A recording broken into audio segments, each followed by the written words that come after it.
Bismillah ar-Rahman ar-Rahim. Alhamdulillah wa salatu wa salam Rasulillah sallallahu alayhi wa sallam. Assalamu alaikum wa rahmatullahi wa barakatuh. We started the intimacy series. It is intimacy, it is part of the fitrah, it is sex.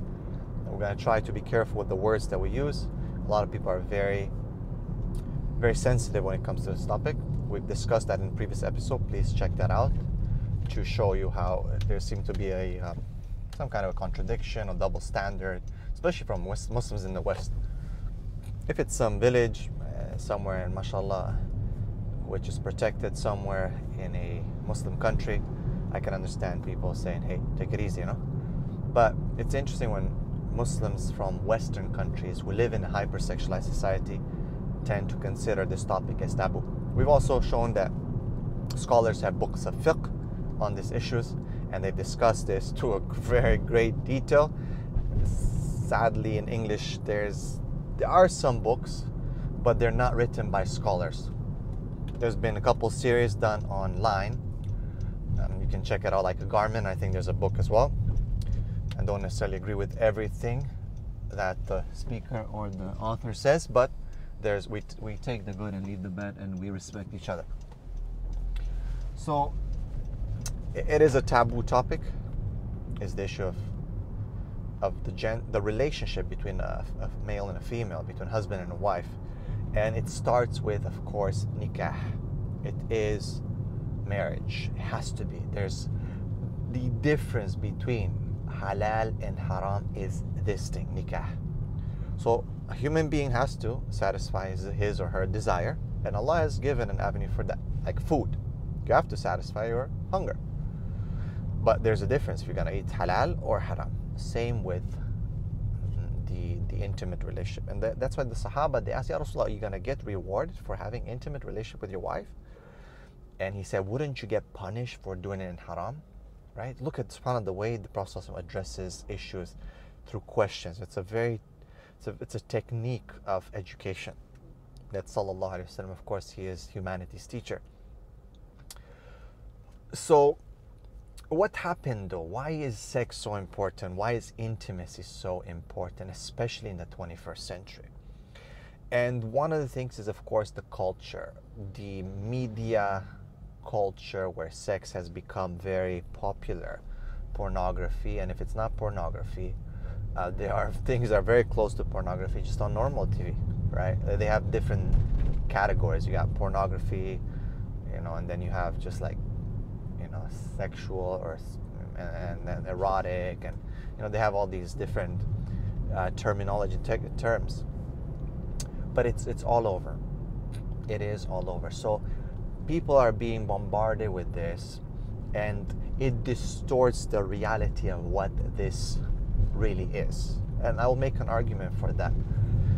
Now we're gonna have to deal with again what should be and what it actually is in reality, right? So the theory versus what's going on around us, and Islam takes care of both, right? So with regards to like we're being bombarded with a lot of it's a hypersexualized culture. Everywhere you look, you open the news, commercials, wherever it is, throughout the day you'll be exposed to this a lot. So recently I met with one of is a student, a very young student, and he gave me just a statement for me to understand that he knows so much about this topic. And I wasn't shocked. I try to explain to parents that kids do know a lot, but I think it's tough because it's not black and white. There's people in our community who are kind of ignorant about this topic, and they choose to remain ignorant even though they're exposed to the stimuli, but they just don't have the knowledge of what to do and how to deal with it, right? It's not that they don't see it, it's out there. Then there's people who go overboard in looking and educate themselves on this topic and fall into the haram, and they get addicted. And we've seen that both men and women are addicted to pornography. In the Muslim countries also now, this is a huge thing.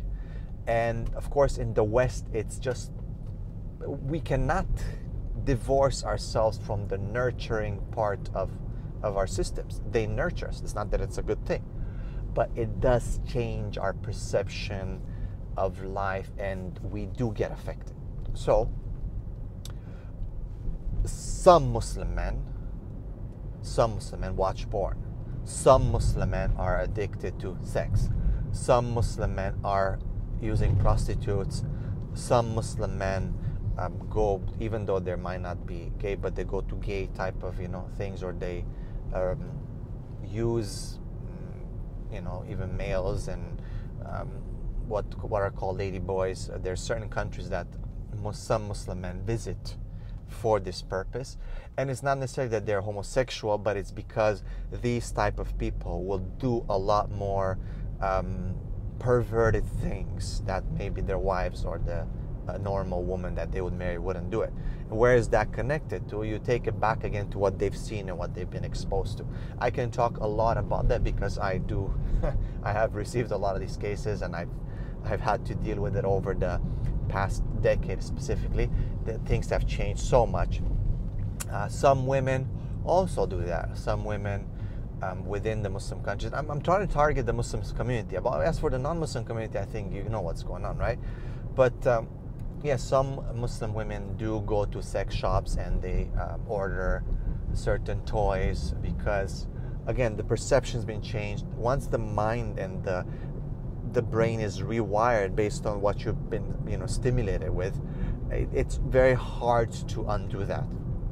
So yes, there are a lot of sisters who also recur to some of these things.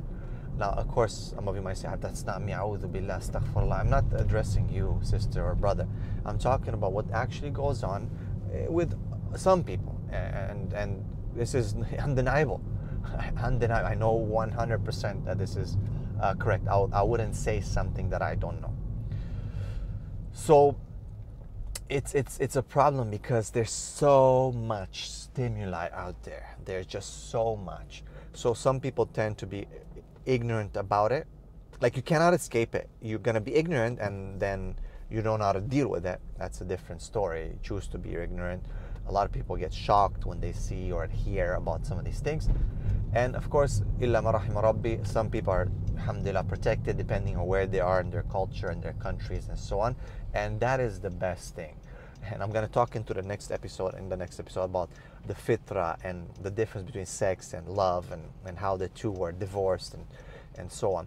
But I just wanted to reiterate the fact that it's such a huge issue, and you have Muslims who are exposed to it day and night, especially Western Muslims living in Western countries, and it is a problem because of what they see, because of how they're conditioned, and it distorts the reality of what the intimate relationship be. It causes expectations that are unrealistic sometimes, which are fake because they're based upon fake principles. And what they see, a lot of times these are marketing gimmicks to get people to be addicted to these things and to pay for them and to go for them. But without a doubt, the people who are doing this and are using pornography and the sex industry and the toy industry, they know what they're playing with. For them, it's money. They want to make money. They want to get you hooked, and people get hooked. And the expectations change, and the image of intimacy is distorted. Hence, when people get married, they expecting certain things. Mostly men expecting certain things from women, because men are consumers of these stimuli more than women. However, the balance is tipping. And recently, 2020 statistics have been revealed that the balance is now tipping again. Of course, with the struggle for so-called equal rights amongst the females and the feminist movement, women are now saying, like, what the heck, only men are gonna watch this stuff, and only men are we're gonna also, so access was more restricted before for women. Women were more shy to walk into a sex store, into a porn shop or anything like that when tapes and magazines were available. Now it's more available with the internet, with their phones and so on. So statistics are showing that it is tipping. So again, it's distorting everything. So in the next episode, I'm going to talk about that distortion, how it affected the fitra, the change in the fitra, and what are the outcomes of that, inshallah. So check it out. Assalamu alaikum.